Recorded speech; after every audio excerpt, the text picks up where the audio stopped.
पूरे देश में एक कोरोना महामारी का संकट खड़ा हुआ है, तो इसके चलते राज्य सरकार हो या केंद्र सरकार लगातार जो गरीब तबके के लोग हैं या फिर जो मध्यम वर्ग के लोग हैं उनके लिए सहायता की बात लगातार कर रही है। तो वहीं आज हमारे साथ इस पर बात करने के लिए मौजूद हैं विशाल गुप्ता, बीजेपी के वरिष्ठ नेता कहे जाने वाले, देहरादून के वरिष्ठ नेता हैं, और उनसे बात करेंगे किस तरीके से राज्य सरकार इसमें सब कोरोना वायरस को लेकर किस तरीके से काम कर रही है। भाई साहब, आपका स्वागत है सबसे पहले जी। धन्यवाद। भाई साहब, यदि हम राज्य सरकार की बात करें तो किस तरीके से, जिस तरीके से कोरोना महामारी हमारे देश में आई है और प्रदेश में भी पूरे लगातार आगे बढ़ रहे हैं, तो किस तरह देखते हैं इसको? देखो, राज्य सरकार की बात करें या केंद्र सरकार की बात करें, दोनों जगह भारतीय जनता पार्टी की सरकारें चल रही है। मैं पहले आपको केंद्र की योजनाओं के तहत इस लॉकडाउन पीरियड के अंदर, क्योंकि कोरोना वैश्विक महामारी पूरे विश्व के अंदर आई है और भारत के नेतृत्व ने, जिसमें मोदी जी का नाम पूरे विश्व के अंदर पहले नंबर पर रखा जा रहा है, इस आपदा से निपटने के लिए मोदी जी का अच्छा निर्णय आज सब उसको अच्छा बता रहे हैं। मोदी जी ने सर्वप्रथम इस चीज को निभाते हुए लॉकडाउन पीरियड करा। लॉकडाउन के साथ कि महामारी का हम विकट रूप ना ले और महामारी को हम कंट्रोल कर सके, ऐसा मोदी जी का विचार था और पूरे कैबिनेट ने एक प्रस्ताव पारित करा लॉकडाउन का। लॉकडाउन के साथ धीरे धीरे जैसे विश्व के सिस्टम पे बहुत चीजें, यूरोप के पूरा देखे, अमेरिका, इटली, फ्रांस, यहाँ पे बहुत ऐसे केस आए जो एकदम स्थिति खराब करने वाले थे, लेकिन भारत में आज भी स्थिति इतनी खराब नहीं है जितनी और देशों के अंदर हुई है। भारत ने एक आत्मनिर्भर बनाने का भी एक आर्थिक दृष्टि से जो ढांचा मजबूत करना है उसको भी एक अपना अमली जामा दिया है। 20,97,000 करोड़ का पैकेज के साथ एक आत्मनिर्भर भारत की कल्पना को साकार करने का काम किया। आज मैं आपके सामने वो बात भी रख रहा हूं कि 1947 की जो आजादी की लड़ाई थी, महात्मा गांधी जी जिसमें अहम भूमिका थी, महात्मा गांधी ने स्वदेशी का नारा दिया और स्वदेशी का नारा उस आपदा, जिस समय देश आजादी की तरंग थी, उमंग थी और जोश था हर व्यक्ति के अंदर, करो या मरो अभी नहीं तो कभी नहीं का नारा बुलंद था। और उस समय स्वदेशी का नारा देना और देश को एक क्रांति लाना, विदेशी कपड़ों की होली जलाना एक क्रांति का रूप था। और आज उसी आपदा में पूरा देश जो विकट रूप के सामने है, आज उसी में मोदी जी ने एक संकल्प दिया कि आत्मनिर्भर भारत होना चाहिए और आत्मनिर्भर से पहले मेक इन इंडिया का प्रोजेक्ट मोदी जी ने रखा। आज भारत की ओर पूरा देश, विश्व पूरा देख रहा है कि भारत के अंदर अच्छी अच्छी फैक्ट्री, कंपनीज लगे, इंफ्रास्ट्रक्चर बढ़े, अर्थव्यवस्था बढ़े, जिससे आम व्यक्ति का रोजाना का जीवन यापन सुधर सके। 20 लाख करोड़ 97,000 करोड़ का पैकेज, आज उस चीज को अमली जामा पहनाने का काम केंद्र सरकार ने किया। उसके साथ मैं आपके ध्यान दिलाना चाहता हूं कि भारत सरकार ने गरीबों के खातों की, बार बार विपक्ष कहता है कि गरीब को कुछ नहीं दिया, मार दिया, मजदूरों को छोड़ दिया। मैं आपके संज्ञान में लाना चाहता हूं कि 20 करोड़ 5 लाख जनधन खाते पूरे देश के अंदर है, जिसमें भारत सरकार ने सीधे सीधे 21,000 करोड़ का पैकेज दिया है, सीधे सीधे उनके अकाउंटों में डीबीटी के माध्यम से ट्रांसफर किए। 9 करोड़ किसानों के खातों के अंदर सीधे सीधे 18,000 करोड़ का अंश दिया है सीधे के भारत सरकार ने। आप देखिए ना, गरीब को कहीं कहां स्थिति ऐसी खराब करी भारत सरकार। हर समय पहले दिन से ही गरीब के बारे में, क्योंकि मोदी सरकार ने पहले दिन कहा था कि मेरी सरकार गरीब को समर्पित सरकार है और मैं गरीबों के लिए योजना बनाऊंगा। और पिछले 5 साल का रिकॉर्ड देखिए और इस साल का 1 साल का रिकॉर्ड देखिए, हमने जो भी योजना बनाई, वो जनधन योजना के खाते हो, मुद्रा बैंकिंग की हो, स्किल इंडिया डेवलपमेंट की हो, जो भी योजना बनाई है हमने, आवासीय योजना प्रधानमंत्री हो, उज्ज्वला योजना हो, हर व्यक्ति को हमने परिपूर्ण करना कि हर बुजुर्ग को दवाई, हर महिला को सम्मान, हर बच्चे को पढ़ाई, हर युवा को कमाई, इस अवधारणा को सिद्धांतों के साथ देश के पटल पर रखा है। एक सबसे बड़ी बात है कि जिस तरीके से महामारी हमारे देश में आई है, तो पूरे देश की जो अर्थव्यवस्था है, आर्थिक व्यवस्था है, बिल्कुल बिगड़ चुकी है।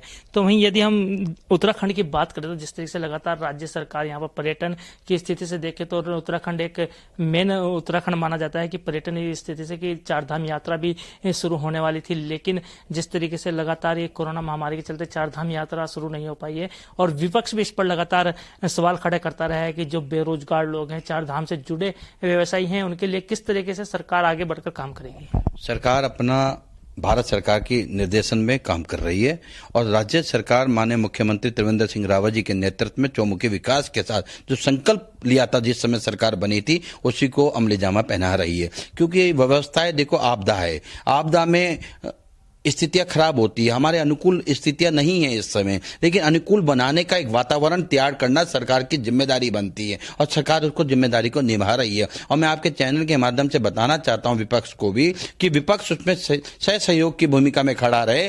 प्रदेश का विकास चाहता है और प्रदेश के हित की बात करता है, तो प्रदेश के हित में सब चीजें जो सरकार कर रही है प्रदेश हित में कर रही है। वो आप टूरिज्म को लीजिए, पर्यटन को लेकर हम एक विचार पे चार धाम यात्रा होनी चाहिए। कपाट खुलने का समय के पे जो कपाट खुलने थे बद्रीनाथ धाम के, केदार धाम के, यमुनोत्री के, गंगोत्री के, हेमकुंड साहब के, सारी व्यवस्थाएं दुरुस्त करते हुए आज सरकार ने उसमें अमली जामा दिया है। और टूरिज्म के क्षेत्र में मुख्यमंत्री स्वराज योजना, प्रवासियों के लिए भी योजना सिस्टम, प्रवासियों के लिए राशन की व्यवस्था है, बेरोजगारी को दूर करने का एक नया एक फार्मूला सरकार लेकर आई है। मैं आपको चैनल के माध्यम से बताना चाहता हूं कि आज हमारे प्रदेश से जो प्रवासी प्रदेश के अंदर आए, 1.25 लाख से 2 लाख तक हमारे प्रवासी हमारे उत्तराखंड वापसी आ गए हैं, जो उत्तराखंड छोड़कर पलायन करके दूसरे राज्यों में पैसा कमाना, क्योंकि पलायन की जटिलता हमें पता है कि मेरी सरकार ने पलायन आयोग गठित किया और पौड़ी में स्थापित किया। सरकार चाहती है कि उस पर हमारा काम होना चाहिए, उस पर हमारा अच्छी एक्सरसाइज होनी चाहिए। और वहाँ की जो संगठन के लोग थे जिन्हें पौड़ी में हमारा जो आयोग बना उसने अच्छा काम किया, वो डाटा के साथ हम खड़े हैं।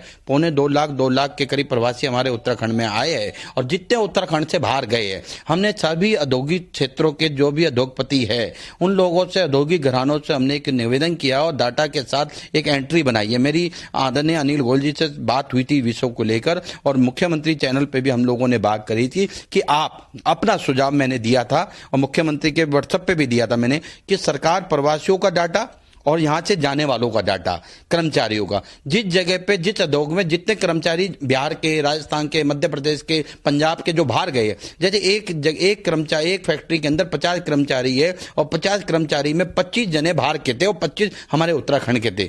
25 उत्तराखंड के रह गए और 25 उत्तराखंड से बाहर जाने वाले चले, लेकिन 25 जो खाली जगह है, जो प्रवासी आ रहे हैं, उन 25 जनों को डाटा के साथ मिला के उनको वहां रोजगार दिया जाए। और वो उस चीज में कौशल नहीं रखते हैं, वहां स्किल्ड नहीं है, तो मेरा सरकार से निवेदन था कि उनको स्किल्ड करके उन जगहों पे रखा जाए जिससे हमारी बेरोजगारी का साधन भी रोजगारी के रूप में तब्दील हो जाए। बिल्कुल विशाल भाई, सरकार वाकई अच्छे काम कर रही है। प्रवासियों की बात कहें या फिर श्रमिकों की बात कहें, लगातार स्वरोजगार योजना सरकार ने उत्तराखंड के अंदर चलाई है। तो लेकिन एक सबसे बड़ी बात है कि जो प्रवासी यहाँ पर आए हैं उनके कहीं ना कहीं खाने के संकट या रोजी रोटी का संकट या फिर व्यवसाय का संकट उनके सामने जरूर है। तो उसके लिए जो श्रमिक कार्ड की बात आप कर रहे हैं, तो उसके लिए क्या कुछ योजना चलाई गई है श्रमिक कार्ड की? सरकार ने देखो, श्रमिक कार्ड हमारे उत्तराखंड में रजिस्टर्ड जो है, श्रमिकों के ऊपर हमने 1,000 करके 3 बार इंस्टॉलमेंट दी है। आयुष मंत्रालय जो हमारा आयुष मंत्रालय बुरा हरक सिंह रावत जी हमारे मंत्रालय है, उन्होंने श्रम विभाग से, श्रम मंत्रालय के माध्यम से उसमें योजना दी 1,000 रुपए कर श्रमिकों को जो रजिस्टर्ड कार्ड बने हुए हैं। अब उसमें राशन की किट दी जा रही है। मेरी विधानसभा की बात करें, राजपुर रोड की 500 से 600 कार्ड श्रमिक है, 500-600 को हम राशन किट देने जा रहे हैं बहुत जल्दी मंत्रालय के माध्यम से। सरकार देखो ना, घर तक पहुंच रही है, गरीब के द्वार तक पहुंच रही है, गरीब को देना चाहती है। मैंने आपको कहा ना, जनधन योजना के खातों में 21,000 करोड़ रुपया डाल दिया, हर गरीब के खाते में पैसा आ गया है। सरकार को कहीं भी कमी नहीं छोड़ रही। सरकार गरीब के द्वार खड़ी है और सरकार चाहती है कि बेरोजगारी दूर हो, लेकिन उसमें समय लगता है, उसमें व्यवस्था है। आपदा आई है, एक आपदा से निपटने के लिए सरकार बिल्कुल मुस्तैदी से उस चीज को आगे बढ़ रही है। मैं माननीय मुख्यमंत्री जी को आपके चैनल के माध्यम से और पूरे उनके कैबिनेट को बहुत बहुत धन्यवाद और साधुवाद देता हूं कि आप इस समय पे, इस विकट समय के अंदर आप लोग बहुत अपना मार्गदर्शन देकर एक प्रजा हित में, जनहित में, जन कार्य में, जन सरोकार में जो अपना समय दे रहे हैं। आप स्थितियां विकट है, लेकिन स्थितियों को विकट के साथ संभालने की क्षमता भी हमारे मुख्यमंत्री जी के कैबिनेट के अंदर है। बहुत बहुत साधुवाद के पात्र है और स्वराज योजना के साथ मुख्यमंत्री जी आगे बढ़े और प्रवासियों के लिए भी राशन की सुविधा, केंद्र की योजना के तहत उनको राशन की सुविधा दी जा रही है। 1 नेशन 1 राशन कार्ड, आप देखिए कितना बड़ा एक अपने आप में एक इतिहास रचने वाला कि आप किसी भी जगह देश के कोने में आप कहीं भी गए, अपने राशन कार्ड से उस राशन विक्रेता से अनाज ले सकते हैं। ये सरकार की योजना। सरकार चाहती है कि मेरा गरीब कभी भूखा ना रहे, और भूखा रहेगा तो मुझे दिक्कत होगी। सरकार ने उसके द्वार पे अपनी सरकार को खड़ा किया है। बिल्कुल, हमसे बात करने के लिए धन्यवाद। बहुत बहुत धन्यवाद। बिल्कुल, हमारे साथ मौजूद थे विशाल गुप्ता, मंडल अध्यक्ष, जिन्होंने साफ तौर पर कहा है कि सरकार लगातार इस महामारी में भी आगे आकर गरीबों के लिए काम कर रही है, उनके जनधन योजना के खातों में पैसा डाल रही है। तो वहीं बात करें यदि जिस तरीके से केंद्र सरकार ने 2021 तक की जो योजनाएं, नई योजनाओं पर ब्रेक लगाया, तो कहीं ना कहीं राज्य सरकार उसके लिए आगे बढ़कर जनता के लिए काम कर रही है। कैमरामैन तिलक शर्मा के साथ धनराज।